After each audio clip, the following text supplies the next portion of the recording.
ये कहानी एक ऐसे स्त्री की है जो बेहद गरीब और पिछड़े गांव से थी। सादगी इतनी कि क्या कहना। भोली और सादगी यही उसकी खास बात थी। पूरे गांव में उसके जितना भोला और सादा इंसान कोई नहीं था। उसके गांव में लोग चालाकियां करते थे, लेकिन वो बहुत सीधी थी। किसी भी प्रकार का कोई चालाकी या कोई छल उसके मन में नहीं रहता था। वो सभी लोगों से प्यार करती थी, चाहे वो पंछी हो, जानवर हो या इंसान हो। फिर एक दिन उसके गांव में उसके ठाकुर का बेटा आता है और उसकी सादगी पे फिदा होकर के उसके बाप से उसका हाथ मांगता है।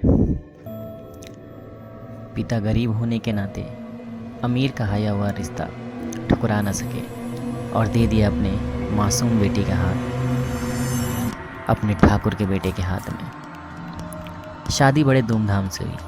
पूरे गांव वालों को खाना खिलाया गया। चारों तरफ जगमग जगमग खुशियाँ कि देखते ही मन बनता था। वो स्त्री घर जाती है अपने ससुराल। ससुराल वाले देख करके बहुत खुश होते हैं, लेकिन किसी को क्या मालूम था कि ससुराल वालों के मन में क्या है।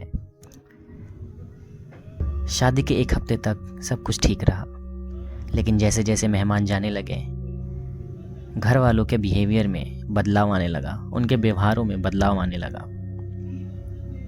अचानक से एक दिन स्त्री छत पर कपड़ा पसार रही होती है, तभी पीछे से कोई उसे धक्का दे देता है और वो नीचे गिर जाती है।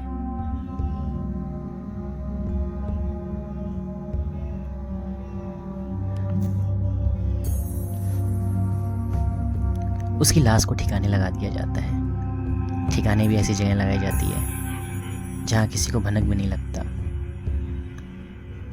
कोई पूछने वाला भी नहीं होता कि वो कहाँ गई कहाँ नहीं गई। उसके मरने के लगभग 1-1.5 महीने बाद घर की चीज़ों में कुछ अजीब सी घटनाएं होने लगती थी। खिड़कियाँ अपने आप हिलने लगती थी, बहुत तेज हवाएं बहती थी, पर्दे फड़फड़ाने लगते थे। एक दिन उसकी सास अपने कमरे में सोई हुई थी और अचानक से उसको सपना सा आता है और वो देखती है कि दोनों गले के पास से 2 हाथ निकल रहे हैं और उसके गले को दबाने की कोशिश करते हैं, लेकिन तभी उसकी नींद खुल जाती है और डर के मारे वो यहाँ वहाँ देखती है तो कुछ नज़र नहीं आता। तभी अचानक वो छत की ओर देखती है तो किसी का डरावना सा चेहरा दिखता है। अब वो चेहरा उस स्त्री के जैसा होता है जो इतनी मासूम सी, इतनी प्यारी और खूबसूरत सी आंखें थी, अब वो इतनी डरावनी हो गई है। ये देख करके वो सदमे से ही मर जाती है उसकी सास। फिर बारी आती है ससुर की। धीरे धीरे परिवार के सभी सदस्य मौत के घाट उतर जाते हैं और उनकी जो हवेली थी भूतों की हवेली में तब्दील हो जाती है।